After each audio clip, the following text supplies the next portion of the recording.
It's not the debits and credits, it's interpreting the data. It is understanding the economics. That's what I tell people a lot of times is it's economics. Why did this change? What is the reason why this number increased? What is the reason why this number decreased?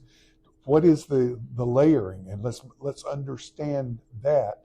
That's really the role of a CFO and helping others to get what's being reflected in those financials. Welcome to Asking Good Questions. I am your host, Edward Roski. We'll be talking today about the evolution of finance leadership and the changing role of the CFO's office. I am thrilled and excited to be joined today with Gary Golden, CFO of Media Culture. Gary and I have known each other for over 25 years. We were slightly younger men back in the day. I first met you at Blockbuster. Yes. For anyone on the podcast under 30 years old, could you explain what a Blockbuster is? Well, Blockbuster was your local neighborhood video rental store. Back at one point in time, movies made their most money by renting them out at a video rental store. It exceeded the revenues at movie theaters, and it was their number one revenue source, was going to a rental store and getting the videos. That's awesome. You were corporate controller I was. At Blockbuster? I was. So before we get into the recent changes, tell us what it was like. I mean, Blockbuster at the time was, a global domination path. Yes, yes, it was. As a matter of fact, in 1 year before we went public, which was the year 1999, we built 500 stores. We had more than 5,000 stores in the United States, and it was a really interesting scenario. I actually, before I became the corporate controller, I did mergers and acquisitions for them. Mm-hmm. Now everybody laughs when you say mergers and acquisitions, and sure enough, when I went in, they had done 52 acquisitions in the year before I joined them. Wow. Very formulaic process that they did. And my boss, when I first went in, said, why don't you do a postmortem or a review of all of the acquisitions. So I did the review of the acquisitions of the prior 3 years, and quote unquote, they had overpaid for everything, which makes sense. And so we decided to take a look at that, and we cut the prices on anything that we were going to buy in the future. So while they did 52 in the year before I joined them, during the 18 months that I was in mergers and acquisitions, we did a total of 5. And many of the best deals we did was we didn't buy another company. So that was fun. Then the opportunity arose to become the corporate controller, which I enjoyed immensely. This was during the time that the transition went from VHS tape, which some people may not realize, but there used to be a VHS player, and then they went to DVDs.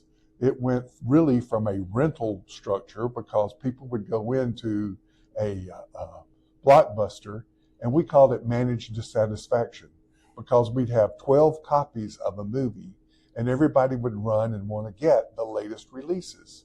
Well, 12 copies do not satisfy demand that much. And all of a sudden, there was this transition to DVD. Warner Brothers invented kind of the DVD and changed it to where they would get a royalty of like $1 per DVD. So they were very much incentivized to make video rentals become video owning. So going from 12 copies, we realized we were not satisfying customer demand. So we worked with the studios to get more and more copies. Matter of fact, we might have 100 copies after we changed it into a store. And it's really interesting to see how that all evolved because as we got more and more copies, we satisfied demand that much quicker. Really interesting in that when we first went into this transition, a movie, when we would buy it at 12 copies, it would last 6 months in the store. We called our new release wall, and movies would stay there for like 6 months, and we amortized the cost of that over the 6-month period. Then we had in the center of the store, if you remember going to Blockbuster, we had what we called our library, which we amortized over a 36-month period because we felt that was the life. As we changed and it went to DVDs and we got more copies, we had to change the life invent our own gap accounting and change it to a 90-day. Then as time went on and the more and more of this happened, it ultimately became that a movie lasted all of 3 weeks. Now, if you think about movie theaters today, 50, 70 years ago, there were very few movie theaters. Then the evolution came about of multiplexes.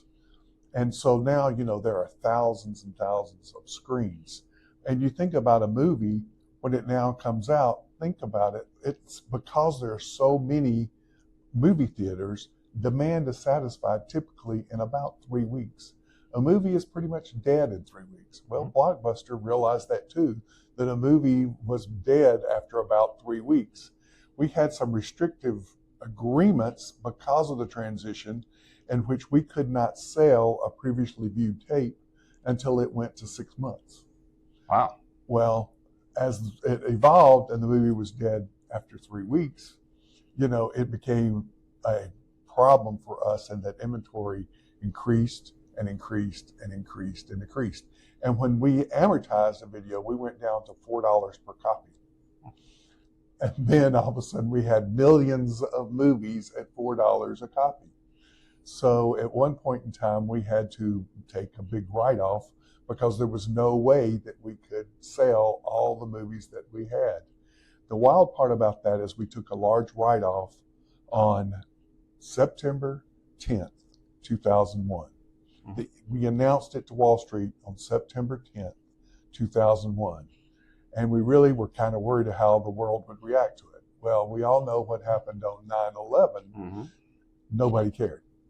It just completely sailed underneath because of the events of 9/11. So very interesting times at Blockbuster. Very interesting times how the accounting changed and how we had to make our accounting change as the life of a video decreased. Yeah, it's interesting. It was almost like you were at the forefront of like fast casual, but in the movie industry. I was talking to a finance leader over at JCPenney, and they're like, yeah, there was a time when we would turn something over twice a year. We'd be happy 4 times a year. And to your point, something being obsolete after 3 weeks, that's a 14x turn. Yes. That's crazy. Yeah, no, it was, yeah. And the wild part about that is people, we judged how, or we looked at it, got the, what am I looking for? We tracked how many times a customer came to us. And the customers would come to a Blockbuster 13 and a half times a year. All the more reason why we tried to have a store-in-store one point in time with Radio Shack. That was a test. The reason why Radio Shack's customer came in 1.5 times a year, and they wanted to take advantage of that customer coming in 13 and a half times a year. It was just a test in some small markets. The financial results of that, when we did the testing, was it was not in favor of them whatsoever, and so they elected not to go forward.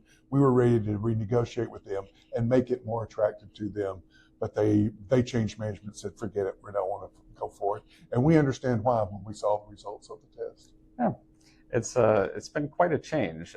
You went from Blockbuster to Kinko's. I did. So also for anyone under 30, just explain the transition of Kinko's as well. Well, Kinko's was headquartered in Ventura, California, and they decided to move to the Dallas, Texas. They had a change in a CEO, very interesting from the standpoint that, like Blockbuster 5 years earlier, who had been located in Fort Lauderdale, they needed to break the corporate culture away from the original foundings. That's why they moved to Dallas. The same thing with Kinko's. Kinko's had a very charismatic leader in Ventura, California, a wonderful, wonderful gentleman who helped and had the vision to start it. But then they changed management, and they decided we need to break that culture from Ventura and move to Dallas. It was a privately held company. The reason why I went to work for them, it was the gentleman who was now the CFO said, Gary, just like you helped Blockbuster and get their records ready to go public, will you help us at Kinko's get ready to go public? And so we were in fact doing 10 Qs 10Ks, drafting them. We did not submit them because we were not, but we just wanted to be ready to go when in fact we went public. The unique thing about that was just before we were ready to do that, FedEx came in and bought Kinko's in a defensive move against UPS, who had purchased mailboxes, et cetera, and had now had all these additional distribution points. FedEx likewise needed to have and was able to gain 2,000 additional distribution points by buying Kinko's and turning it into FedEx office. Yeah, it's interesting when people decide they need to expand their distribution network. You're looking at Amazon, buying Whole Foods. It was not necessarily a step into retail; it was a step into localized grocery distribution. So, what was the biggest change from being a publicly traded Kinko's, expanding to going over to that FedEx office world? I know you were early on in it, but just having from the external side looking back, what is that like?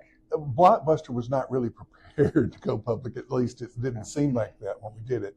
So we were not prepared for all the Q's and K's and really had to work hard to get this history to be able to disclose that, when in fact Kinko said and knew early on they wanted to. So they were always doing the preparation. They were always grabbing the records to be ready to do it. And as I said, by doing the Q's and K's before they were even public, it was going to make the transition even easier. Yeah, it's interesting looking at the foundation on which Kinko's was created versus kind of mailboxes, et cetera. Yeah. The mailboxes, et cetera, now whatever, the UPS stores, and you kind of think of them as just the place you go to ship something versus FedEx office is built on that Kinko's foundation. You still actually go in and use computers and buy retail. It was an interesting business model. After Kinko's, you've been with companies, billions in size, multinationals, all the way down to small to mid-sized businesses. You've covered just about everything. Tell me, from a CFO standpoint, CFO, corporate controller, a titan of industry, 25 years. What kind of changes have you seen in that finance leadership role? Well, it depends on the size of the company. It also depends on the ownership structure.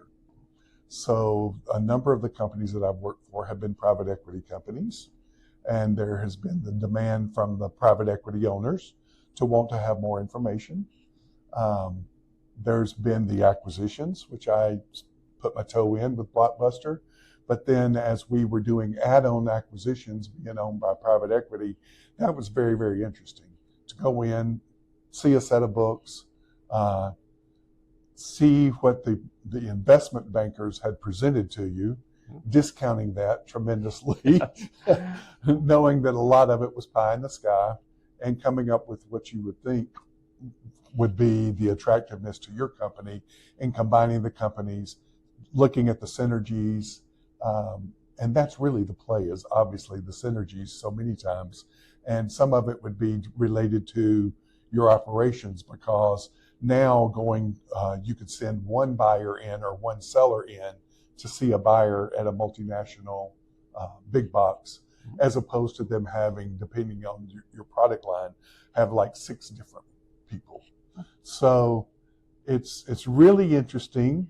I went music. I went electrical parts distribution. That's right. You were at Brook Mays. I was at Brook Mays and saw what happened there. And that was a very interesting time.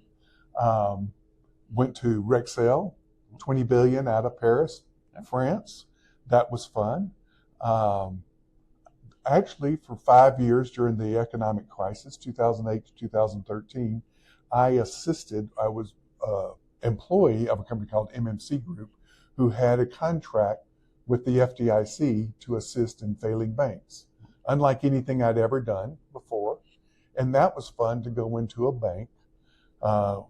It was really crazy when on Friday nights at 6 o'clock, we'd have 200 people descend on a bank and go in, because the people did not know it was about to fail.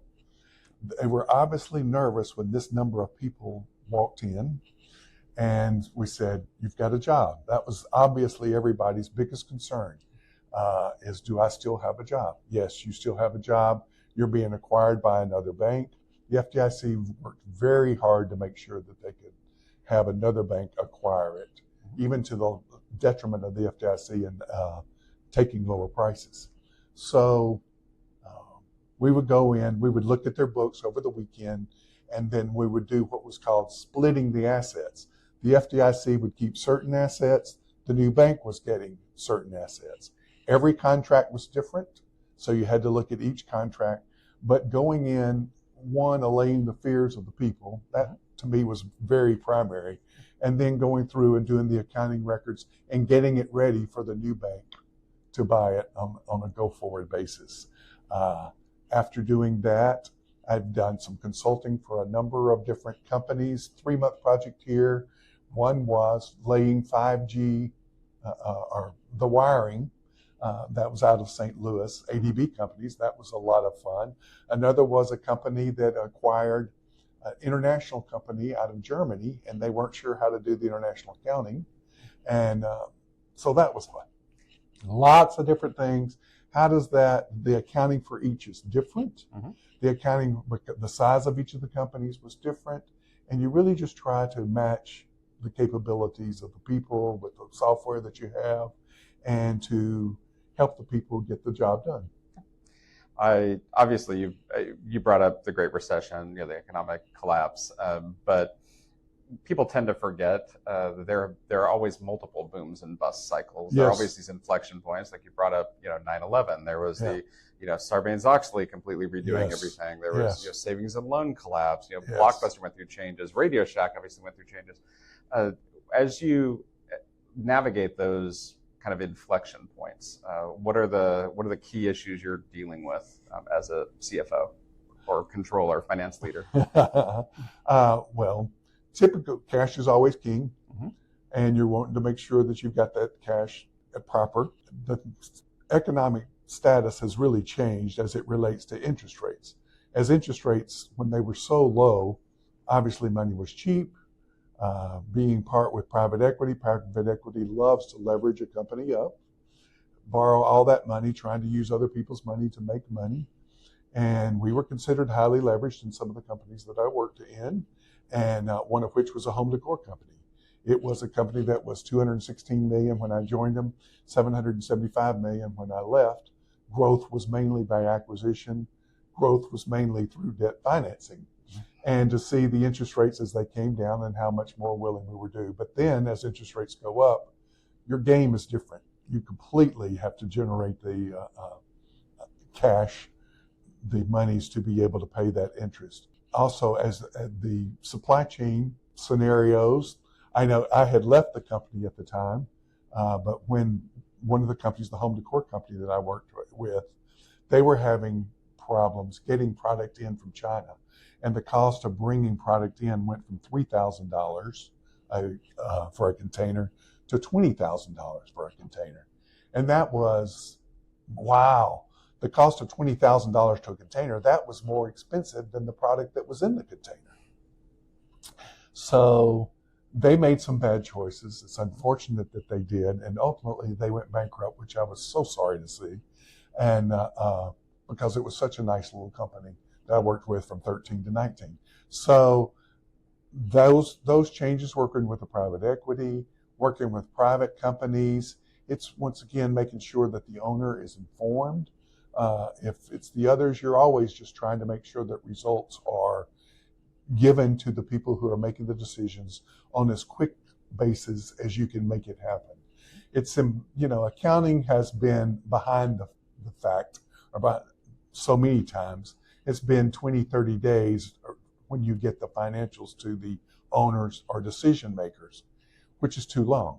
You need to be able to make it go a lot quicker. Blockbuster was challenged with that. Blockbuster was almost 30 days before they would close their books. Well, that obviously wouldn't work being public. So we got that down with some consultants helping us. We got it down to like a 5-day process. That's pretty nice for a $6 billion company. So that was interesting. But it's true even for small companies. They are used to having these long terms, and you have to change the ways that you look at things. Accruals. You don't have to be correct to the penny.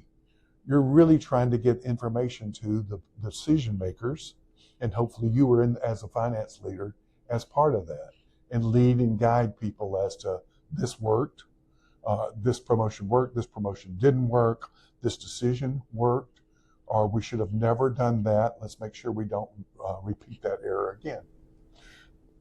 Yeah, that's funny.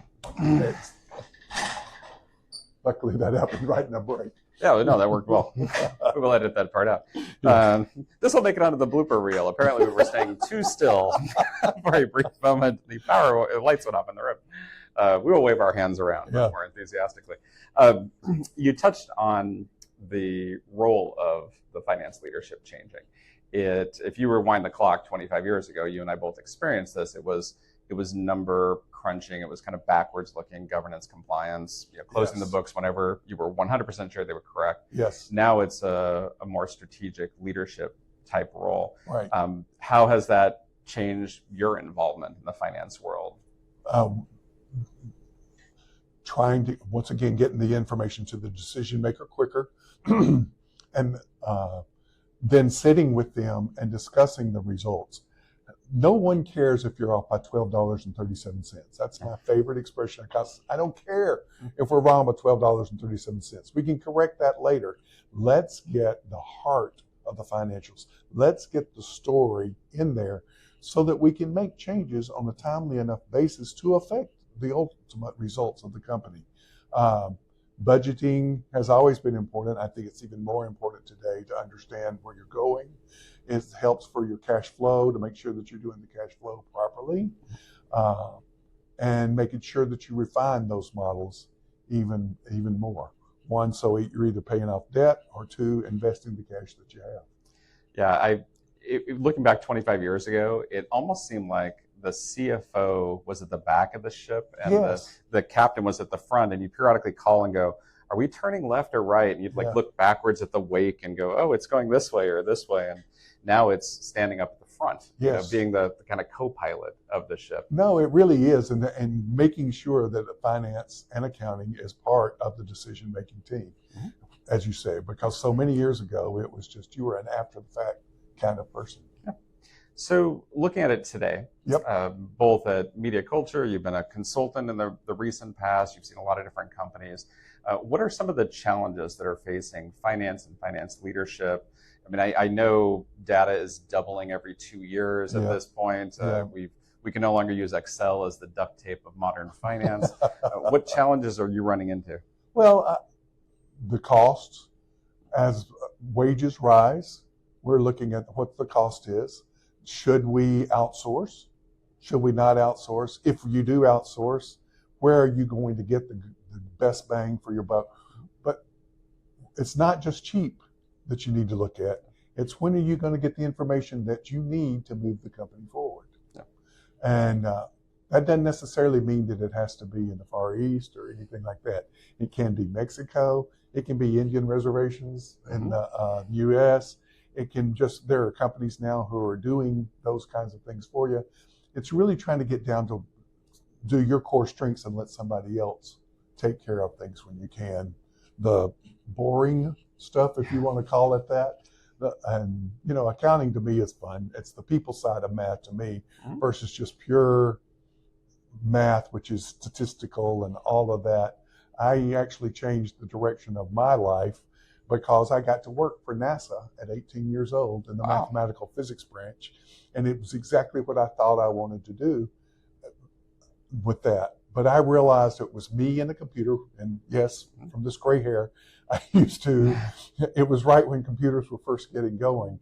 So we were testing items. We were actually testing the dispersion of a product when it hit the space lab to protect the astronauts. Now that sounds fun, sexy, all this great. I mean, it really sounds wild, but it was me with computer all day long checking the dispersion of the destruction. And because it was so early, everything had to be calibrated. And I recognized early on while I was doing this that the computer was miscalibrated. So I spent this 90 days doing this work because it was a work study program. And at the end, I kept saying, it's wrong. I'm telling you it's wrong. And they were nice people. Please don't misunderstand that. But they were saying, 18-year-old, just hush and go back and do your work, do your job. But it was me and a computer all day long for 8 hours a day. And I said, I can't do this. I want to be around people. I want to help people. I want to enjoy the people that I work with. And so the scientist at NASA said, Gary, get out while you can. You can obviously do the work, but if this is not what you like, then go do something else. So that's when I went into the people side of math, which I call accounting. Nice. And I think that's even more so while we're getting the results. You need to be able to talk with people. You need to be able to explain what the results are to people. You cannot be the boring accountant. You've got to be the business leader to help them to interpret the numbers and what does this mean and where we're going to take this and where we go. And you make your suggestions as opposed to just giving the numbers and allowing somebody else to do it. You're coming up with your ideas. Yes, it could be batted down by somebody, but you want to give them the ideas as to how you see the company moving forward. So I won't ask you which is harder, rocket science or finance, but it definitely sounds like the more fun side Yes. is the finance accounting side. It has been. You've talked about communication. That role in my mind has changed. 25 years ago, it's almost seemed like in finance, our jobs stop when we hand someone an income statement. Yeah. And now it's like that's really where the job begins. Yeah. Can you explain how that's changed, the value of communication? Well, so many times people don't understand financials. So they see the numbers, they go, okay, yeah, but how's that compared to somebody else? But if you are able to get in there and explain to people how this works, as opposed to just presenting a dry number, you need to give them the variance explanations. I mean, that's to me is the accounting. When people think about accounting, so many times they think about debits and credits. And I don't care about the debits and credits per se, just in and of themselves. It's what do they represent? One of the issues at Blockbuster, when I first went there, we had a staff, there were 250 people on the accounting staff. And a number of the people were used to getting this debit from Sally Sue, putting in the books, and then passing on their results to John over here. So you'd ask them, what is your account balance? I don't know. What do you mean you don't know? Is the account balance proper? No one's ever asked me that. Can you tell me what it represents? And is it correct? No one has ever asked me that. That's a completely different side. See, accounting is not just debits and credits. Accounting is making sure that your financials are correct, they represent something, you understand what they represent, and that they're true and accurate. So that to me is part of the evolution, making sure people realize you just don't do debits and credits, but you get behind it. It makes the job more interesting. We actually at Blockbuster had people present their account balances. It helped them not only with their interpersonal skills, their presentation skills, and it made their job more meaningful than just doing debits and credits. Mm-hmm. This episode of Asking Good Questions is brought to you by the great folks at Capris AI. As someone who's spent over 25 years helping improve the office of the CFO, I am genuinely excited about what Capris is doing. They're bringing the power of AI to finance and accounting teams in a way that actually makes sense, helping unlock insights buried in data and make better business decisions even faster. If you're in FP&A or accounting and you want to see how AI can transform your workflow, check out Capris AI. Trust me, your future self will thank you. Yeah, I don't think any of us got our degrees in manipulating Excel spreadsheets. No. We wanted to have an impact and do something with our numbers. You've obviously gone through a ton of changes Yes. over the last many years. We'll just leave it at 40 plus. Yes. We'll stop counting That's there. okay. Yeah. I was going through the other day some of the companies that I've consulted with in Dallas-Fort Worth, Yes. and I started making a list, and it was like Blockbuster, Circuit City, CompUSA, Radio Shack, and I was like, maybe I'm the problem. There have been other companies too that are still in business, if you're curious, but I was starting to think, it's like, what do companies like Blockbuster and Radio Shack and CompUSA and Circuit City have in common? They were all the tops of their industry, their specific micro industry at a time. And the best I can figure out is they just weren't able to change with whatever was happening internally or externally. you've been a survivor, you've succeeded. Like, if you could advise companies, from a finance leadership standpoint, how do you change so you don't end up like one of those? Well, transitioning is it. You're saying about your records. Let me give you a little history on me. I worked in photo finishing. Oh. 6 years in photo finishing. Actually worked for a company. Interesting to me, we were 300 million. Eastman Kodak never made a penny in photo finishing. They made it in equipment. They made it in film. They didn't make it in photo finishing. They bought 5 companies up, never tried to put them together. But then they said to our company, we were 300 million. They said, let's put our companies together. We became 800 million overnight, and we used Kodak paper. And by doing so, it was very, very interesting. But we went from having 99 labs, 5 here in the Dallas-Fort Worth area by itself, and then to mold those down, get those synergies. But we all know what happened to photo finishing. Then video, Blockbuster with the video, that scenario. So it was like, oh boy, here's Yes. That's happened. I did work for a music retailer, which went bankrupt. It's coming out of it. But all of it was the transition. How do we transition? Blockbuster is the one that's notorious. Everybody always talks about the transition because they didn't do Netflix. And there's been stories written about the Netflix, but there's the untold story too. The untold story was we did in fact have a contract agreement with Netflix. The price had been agreed upon. All was heading, but as it became time for us to buy and actually put our money down for Netflix, our stock price had dropped. And because we were kind of in the same area, we had a leader who said, well, since our stock price dropped, your value has dropped. So we're not willing to pay the price that we said. We want to drop the value like ours has dropped. And Netflix said, see you later. Bye-bye. Mm-hmm. That is the big reason why Blockbuster and Netflix didn't get together. Interesting. Yeah, I knew there was the offer. Reed Hastings came down and said, I want to become part of it. I never actually heard that part. I know. Netflix is an interesting company because they almost disrupt themselves. They started off as you wait 2 days to get something in the mail, and you have to go down the queue, to your point, manage dissatisfaction. Yes. Then they became a streaming company of other people's content. Yes. Now they're streaming their own. Yep.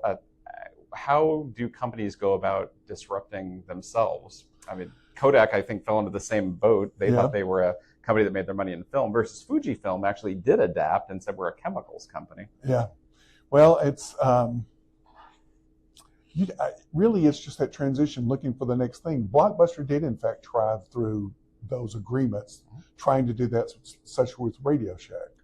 And then they were looking at it. I mean, they were late to the party. Netflix did the mail. Yeah. Blockbuster did the mail, but they were second to the item. We had all those movies that we just talked about that we were going to throw away. We could have easily done that had we seen that vision early on. Mm-hmm. So it truly is looking for the right transitions. And many companies do try to transition. It just doesn't always go. And so you have some of the leading companies who have tried to transition and it didn't work. Whatever their transition theme was, where they tried to go, it was not there. And one of the things I liked about what you said was figure out what that core competency is, outsource the rest of it. Yes. But be willing to understand your core competency might need to change. You can't just keep doing that same thing. No, that's exactly right. As you got to adapt as the America adapts. I mean, just on what the consumer taste is. Just on your note about outsourcing the things that you're not particularly good at, let somebody else do them. The way you form a finance and accounting team has changed. Mm-hmm. Talk about versus you're assuming your entire accounting and finance team needs to be right there where you can physically look over the wall of the cubicle to today's world. What kind of team development, team putting together changes have you noticed? Well, I think depending on the size of the company, obviously the culture, and you need to have that cultural fit. So that has become more important, especially because you're going to be depending on other people, some kind of outsource or some other company that's providing accounts payable accounts receivable, a cash application into your receivables. You're no longer having that, and you're having to coordinate with others. And so you need to make sure that your team is equipped to do that, and you've got to make sure that they have that competency as opposed to just debits and credits or applying, this check and that item. So you just really want to make sure that you're there towards the accelerating your company forward. Awesome. Explain to me the role of finance leadership with technical leadership. What is it a partnership? Is it a combative relationship? Does one report to the other? Between like the CFO and the CIO, what's the best way for them to work together, or should they just go to their opposite corners? No, they shouldn't go to their opposite corners. Then you have silos, and that's terrible when that kind of a thing. I mean, we all remember the old days where we used to say all the IT team says is no. No, doesn't matter what you ask, no is the first answer. And then you sit down and say, okay, what can we do together? What is it? How can we come up with a mutual agreement? It's so much better if you're not, we're better, or, we're flexing our muscle, we can do this. It's no, let's get about this together. Let's sit down. The company has a problem, or there's this issue. How can you help us? How can you streamline this process? One, so that we can get the information to the leaders and the owners so they can make better decisions, so they can increase profitability. And that's really the goal, always should be, is to make sure that you're working together with teams. When that is not working together, it's time to go share a meal together. I read somewhere that at Fortune 500 companies now, 52% of them, the CIO now reports to the CFO. It doesn't happen so much at small companies, but I think they get to the point where almost the CFO is sort of running all internal and shared services. But you definitely get some partnership if they're reporting up. Yes, that's true. That's true. Probably would not tell you no as often. That's right. That's right. Now we are going to get this done. Yeah. And the timelines and the deadlines are always very interesting when we're able to work together and make that happen.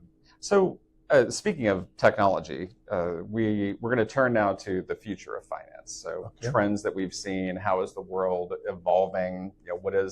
And we might not be around long enough to see where AI just controls everything. But right now, what are some evolutions you're seeing? One of the ones you mentioned was that kind of pendulum change from precision over to timeliness. Yes. Do you see more of that coming in the future? I think there needs to be more of it. I think we're still kind of in the background going, oh, it's got to be super, super accurate. No, once again, doesn't matter. I don't care about $12.37. Depending on the size of the company, it might be, I don't care about $123,700. If you're in your billion-dollar companies, it's not going to change. If you correct that number, it's not going to change the decision as to where we go forward, but it sure is better if you can get it up front. As far as how it's changing for people, I am interested in how AI is going to really change things. I already think with the presentations, we spend so much time in the past doing PowerPoints, making things pretty. I cannot tell you the number of hours I've spent making it pretty. Mm-hmm. We had the numbers, we had it ready to go, but it had to be pretty. Let's make it pretty, especially when you're owned by private equity, because you were trying to make, that was one of the big deals, is let's make it pretty. I sound like a broken record here, but it was crazy the number of hours that we spent in doing that, as opposed to doing value-added information for others. So if the AI can help doing those kinds of presentations, it can allow people to spend time more where it will be helpful to them. Yeah, it's interesting. AI, I've gotten to the point where if I ask myself, can AI do it? The answer is yes. It doesn't necessarily mean I know how to make it do it, and I can talk to somebody smarter than me that tells me, here's how to actually put it in place. But things like make the numbers ready for a presentation or make them pretty, it can definitely do it right now, but I don't see a lot of companies actually implementing that. They still have humans doing it, even though, I've done it for one of my company's financials. I've said, go in and find the 5 numbers I should pay attention to. It's like, okay, now tell me a story related to those so I can relate it to somebody else. Now put it together in a beautiful looking report or make me a couple nice slides. But I haven't seen that transition yet in a lot of companies. You do see it in smaller companies like tech startups, but not like the multi-billion-dollar companies. They're still doing it with people power. Why do you think that is? Change is tough on people. Very, very tough on people. It can be scary. People put up their guards. Don't tread on my territory. They're just worried about change, as opposed they just haven't gotten the religion yet of change can be very good. Change to them is bad, and they've got to relax, understand, and allow it. And some of that is to the people to have to make sure that they understand. It's going to help the consultants, I think, a lot, make people realize, yes, this can be done. Yes, this can be helpful to you. Don't fear the change. Yeah, people talk a lot about potential job loss related to AI. I've never seen a technology that didn't result in more jobs. Yes, and your point about consulting, the next 3 to 5 years, I think everybody will want to use AI and other technologies to redo their processes, but they're not going to know where to start. Yep. That's kind of fun. In terms of getting started, like if you said we want to rethink our processes for 2024, so not inheriting the ones that are there, but we just arrived, we're going to create them new from scratch. How do you find a balance between the human side of it, which is, to your point, why you got into it, right? Yeah. You don't want to just talk to a computer all day. Right. How do you balance the human side with using technology where it can help? I think that's one of the challenges that we have laying ahead of us to do and to figure out how that will work. I just think, back to some of the basics, the communication skills of the people. You've just got to make sure that people are informed as to what's going on because of their own fear, their fear factor. And when you make them part of the team and part of the transition and let them have ownership of it, then they're much more likely to help you and to work with you in making those things. And don't be afraid to say, can you help me with this? Or I don't understand. There's many times that I think people come across too brash, as opposed to just asking real quietly, can you help me with this? I have an issue, or I need your help on this. And that can be the boss.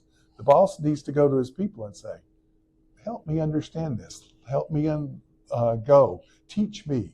Teach me. I don't understand this. And the teach me takes a lot of the stain or the roughness out of it. Yeah, I can't remember who said it. I'm just going to pretend it was Warren Buffett because it probably was Warren Buffett.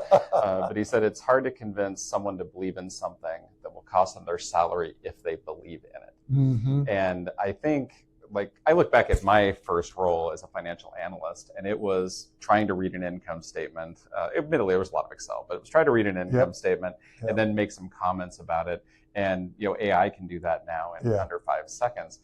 So that role of a financial analyst is going to change, but it's not going to be eliminated. Right. It's right. But it's going to have to evolve to almost making sure action gets driven, which computers can't do. Like once they tell you the information, they don't know that if anything is actually done with it, whereas you as a CFO would interpret it. Yeah. Now, once again, I'm back to our conversation about the whole accounting thing. It's not the debits and credits. It's interpreting the data. Yeah. It is understanding the economics. That's what I tell people a lot of times. It's economics. Why did this change? What is the reason why this number increased? What is the reason why this number decreased? What is the layering? And let's understand that. That's really the role of a CFO and helping others to get what's being reflected in those financials. Good. Part of the reason I wanted to interview Gary for the podcast was you have been, of any finance leader I know, involved in more industries, more size of companies. You have survived and thrived, and you just have so many stories to be able to tell. If you had to bring it all down, if somebody is getting ready to embark on the path of finance leadership, they one day they would aspire to be half as successful as you are. What advice would you give to an aspiring finance leader today? it might be different than 20 years ago, Yeah. but planning for that future. Well, I think it really is to understand the economics, the variances, to be able to work with that. Be sure you have knowledge. Be sure that you're well read. Be sure that you are studied up on what is going on, especially in the technologies. But just to understand multiple industries. Don't just be defined by your one. You can add value. I mean, many times what we're looking for is not the person who's worked for the same company for 12 to 15 years. We're looking for someone who can bring other experiences. I say it to people when we hire them. Listen, I'm hoping your career is like this. And I'm hoping that I get you in a 2 to 5 year span on your way up. Mm-hmm. Am I crazy enough to think you're going to be with us for 30 years? No, that's not reality today. So I want you to advance my company, advance what's happening for the next 2 to 5 years. We want to give value to you and us grow. And then you have your next experience and you continue to grow. Yeah, constant growth, constant evolution. I mean, Yes. It's a key takeaway from today. If anybody is stagnant, they end up like a Blockbuster or Radio Shack. Yeah. And not just in Dallas-Fort Worth, not just in finance, kind of in life, right? Yeah. You have to be changing, you have to be advancing. Yeah. You obviously have interests, beyond the finance world. I saw your name show up recently as, I think you were a judge of like top M&A or yes. something in Dallas-Fort Worth. Yeah. If people are interested in finding out more about Gary Golden's awesome life adventure or other things that you're doing, could they follow you on LinkedIn? Or LinkedIn, Gary N. Golden. N as in Neil. Gary N. Golden is who I am, and you'll see a long history. I started out in public accounting many, many years ago, worked for a conglomerate, 80s conglomerate, 27 different companies in all kinds of industries. Again, not concentrated in a few, just all kinds. Matter of fact, ultimately the company said, Wall Street does not understand 27 diverse companies. Let's get it down. So they made the changes. One of those was the photo finishing company, which was part of that. And, then I went to work for a small privately held company and not only did the finance and accounting, but did the operations, and then went to the big giant Blockbuster, and encountered a company with $6 billion worth of goodwill on its books, which ultimately, as we all know, had to be written off. Mm-hmm. Same was true with Kinko's. I mean, you think about FedEx bought Kinko's, they had about $2 billion worth of goodwill. What did they have to do with it? Write it off. Mm-hmm. That's one of the big things is take a very, very hard look at what you're acquiring and don't overestimate what the value of it is to your company. Don't overpay. Don't overpay. 25 plus years of history. Thank you so much. I want to say thank you to Gary for taking some time out of your life. It was great getting to come out here, interview you in person, see your awesome offices. Good luck at Media Culture, and I'm sure many ventures beyond that. I want to thank you to today's sponsor, Capris.ai. I'm your host, Edward Roski, and we'll be back again with your next podcast to talk about the future of finance. Thank you for tuning in to Asking Good Questions.